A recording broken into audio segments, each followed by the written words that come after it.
السلام علیکم ورحمت الله وبرکاته. دوستانو زمانو عمر خان د تاسو ګورئ زما د یوټیوب چینل عمر ټي وي. دوستانو تاسو ته پته چې په عمرزو کې چې کوم واقعیا شوی و دردناک درې رونه چې په یو ځای باندې نشتري شوی یو بدمعاش د هغه بدمعاش ضمانت شوی دی او لا پشاور هائیکورٹ هغه په ضمانت باندې رها کړی دی. دوستانو د افسوس خبره ده ماته یتیمان بچی را یادېږي چې په دې ملک کلم یو وزیر یو بدمعاش یو مالدار سړی یو غریب وجلی دی کنه نو الټا هغه کیس دغه غاړې ته پریوتی دی.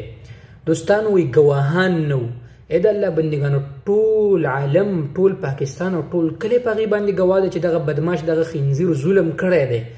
ولې د دې جج صاحب دا سترګې نه وي د عقل چرته تللی دا درې کسان لکه چا وجل دي نظام په دې ځای کې ولې کمزوره دی. نو دوستانو زموږ د پاکستان عدالتونو همیشه د غټو خلکو د وزیرانو او د مالدارو د وډیرګانو د جاګیردارو خلکو طرف کړی دی او غریب سړی الټه په هغه کیس کې پساو کړی دی.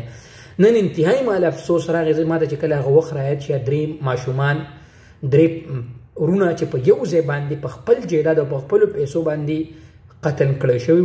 نن زه افسوس کوم په دې جج باندې د جج صاحب باندې چې تا نه خو به انشاءالله د الله په عدالت کې به د چرته خلاصېږي دغه ظالمانو خیرې به تا وایي.